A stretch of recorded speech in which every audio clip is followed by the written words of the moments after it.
Hey guys, welcome to my channel. It's Jessica Ward King, the StigmaCrusher here. So did you know that from where I am in the Eastern Standard Time Zone, Johannesburg, South Africa is 7 hours ahead?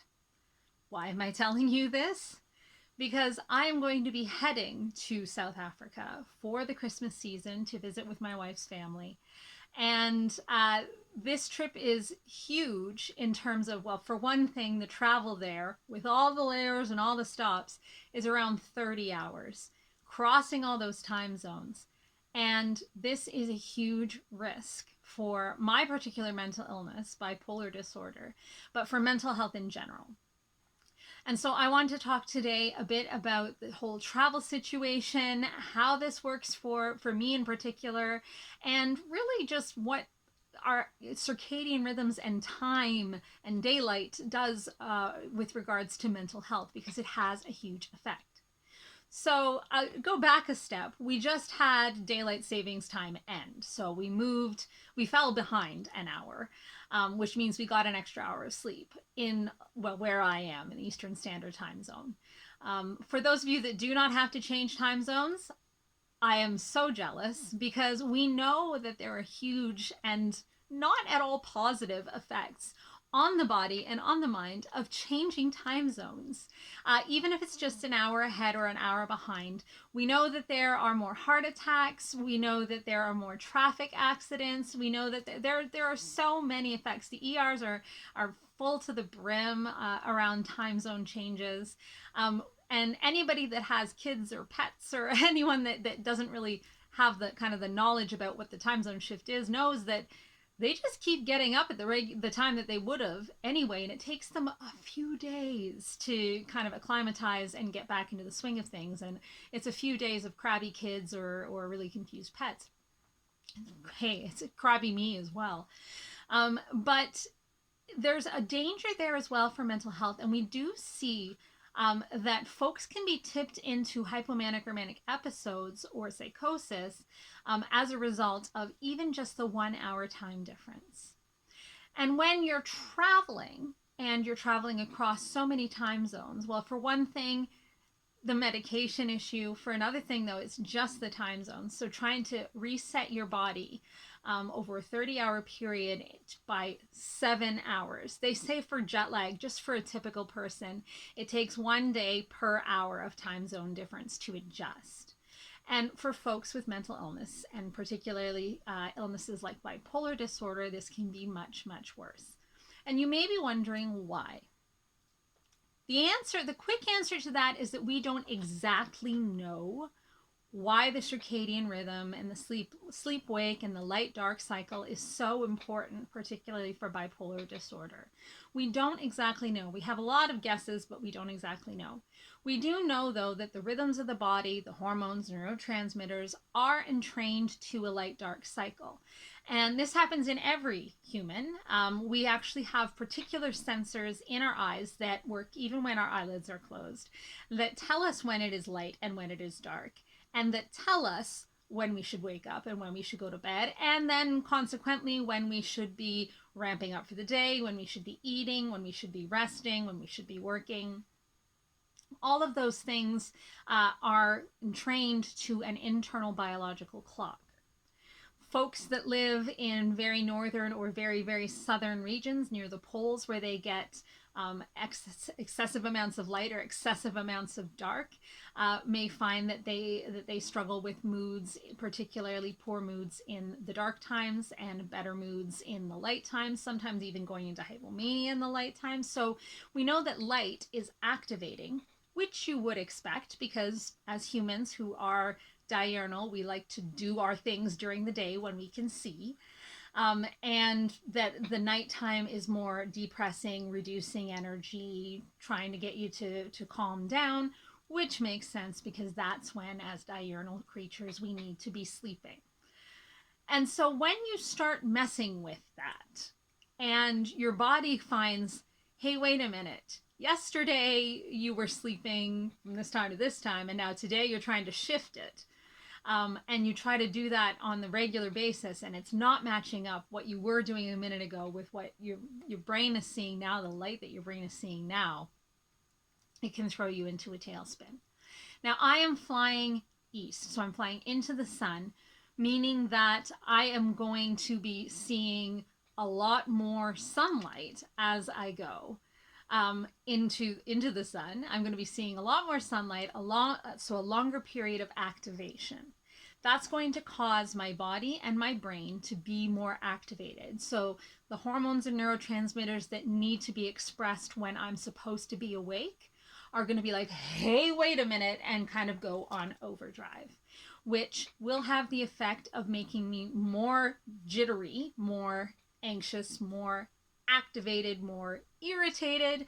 And all of these things are features of hypomanic or manic episodes, right? So you have this excess energy that you shouldn't really have. You're awake at times when you shouldn't really be awake. And quite often, the timbre of the energy isn't so much fantastic as it is irritated and agitated. That's what this flying into the light, into eastward into the time zone is going to do to my brain and to my body. And there actually is an increased risk of mania in people with bipolar disorder or schizoaffective disorder when they travel east like this. And so, what are the mitigations, you may be saying? Because if you've been following me along for a while now, you'll know that I just came out of 2 major mood episodes. So, I was depressed for about 2.5 years from the beginning of the pandemic until about the end of July. And then during all of August, I had a manic episode. And I finally became euthymic or normal mood about the first or second week of September. So I've only been kind of in this normal mood for a couple of months. And actually, spoiler alert, I have felt that normal mood starting to slip more into the depression again, with a lot of stressors that have been going on in my life. And so I'm still at a very vulnerable state right now. My mood hasn't been stable for long and probably isn't, especially given my current status as sort of going towards depression, isn't really that stable. And so to do something like this that is predicted to set me on off kilter is a really risky venture. Now, why am I doing it, you ask? Well, my psychiatrist isn't particularly pleased with me, but this is a pilgrimage home that we haven't taken in many, many years, and it's time we need to go, and we had this plan. So regardless whether I was depressed or not, we have to go. I'm going. And so, what are the mitigations for this? Well, one of the big things that we can do when we have this change of time zones, whether it's just 1 hour because of daylight savings, whether it's a couple of hours because you're flying across the country, or whether it's flying across the ocean to another continent, is to regulate the sleep cycle. So, the way that I'm going to do that is starting about the week before I leave. I'm going to start to go to bed a little bit earlier each day so that I can get more and more accustomed to the time zone that I will be flying into. Then during the travel, I'm going to have to make myself stay awake so that I can sleep in the nighttime that I would normally be sleeping in South Africa. So I'm going to be taking medication that will allow me to sleep on it's actually the third leg of my journey. Yes, we got cheap tickets. The third leg of my journey between Europe and Johannesburg. So that is a 7-hour flight, and I will spend the vast majority of it sleeping. And when I get there, it'll be about 10 o'clock in the morning. And unlike my fellow passengers, who will probably crash into bed immediately, I'm going to have to keep myself up during the day so that I can get to sleep at night. Now, why is all of this so important? Because, a lot of times when you're traveling, you sleep when you can, you're awake when you want to be, you just do what you can do, and then you deal with the jet lag after.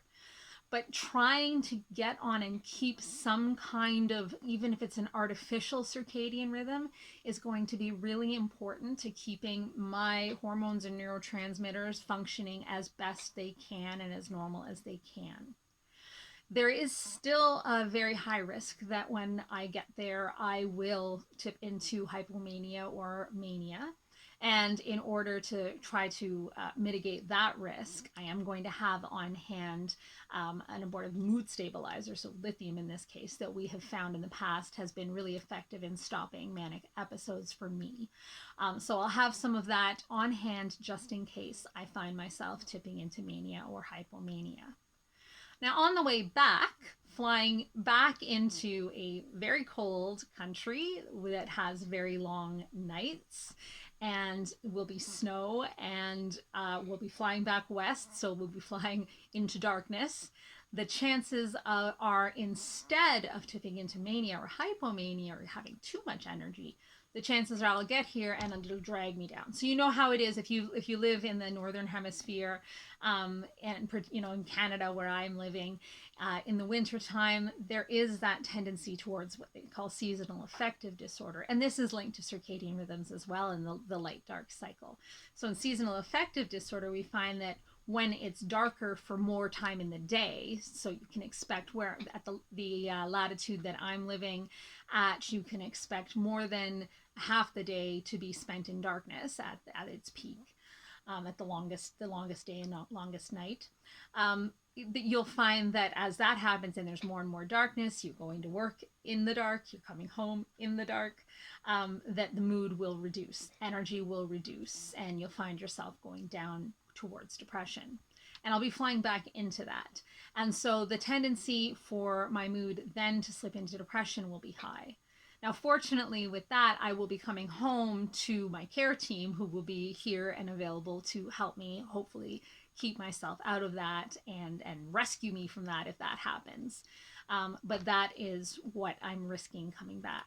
Again, I will have to get myself back on a sleeping schedule as best I can, make sure that I sleep on the plane when I'm supposed to be sleeping, and not mess up my schedule too badly so that I'm kind of backwards. That's a really big danger. And I don't want to get home and sleep for 14 hours straight, because again, that's a dangerous, a slippery slope. When I'm depressed, I tend to want to sleep for 14 hours straight, and so I don't want my body and my brain to get the message that, hey, that's what we're doing now.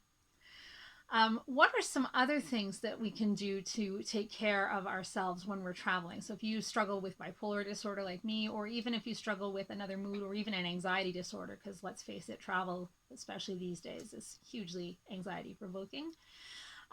Taking care of your mental health is important. So making sure that you not only get the sleep you need, that you eat healthfully, that you exercise healthfully, that you do things for stress reduction, right? So I'm bringing along coloring, because that can help with stress reduction, and books to read, and just things to do in quiet time. Don't pack when you go on vacation. Don't pack, especially the first few days, too full, because you kind of get that you're living on adrenaline and you want to go to see everything, and that's not the best way to go about it.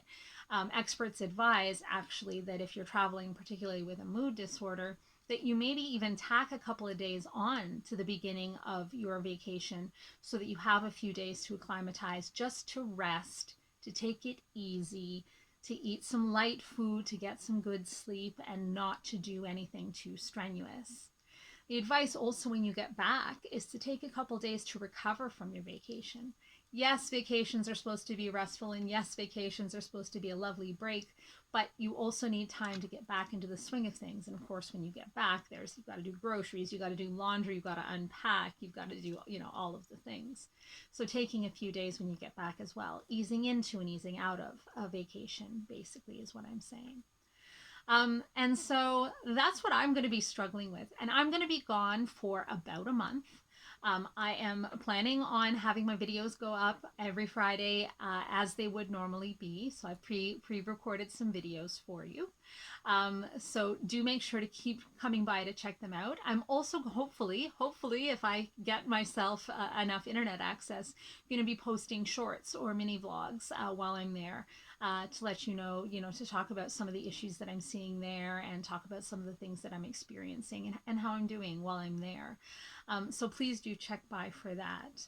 If you are traveling this holiday season, please do take care of yourself. As I say, travel itself can be really, really stressful, and it can be a significant stressor. That's one of the significant stressors that I'm dealing with right now. That's, I think, made my mood slip more into the depressed, because there's a lot to do. There's a lot of anxiety. I can't even in my head get past the 30 hours of traveling, let alone get into thinking about how much fun I'm going to have on the vacation and how much good food and family and love I'm going to experience. I'm not even there in my mind. I'm really stuck on like airport security, getting my connections. What do we do if something goes wrong?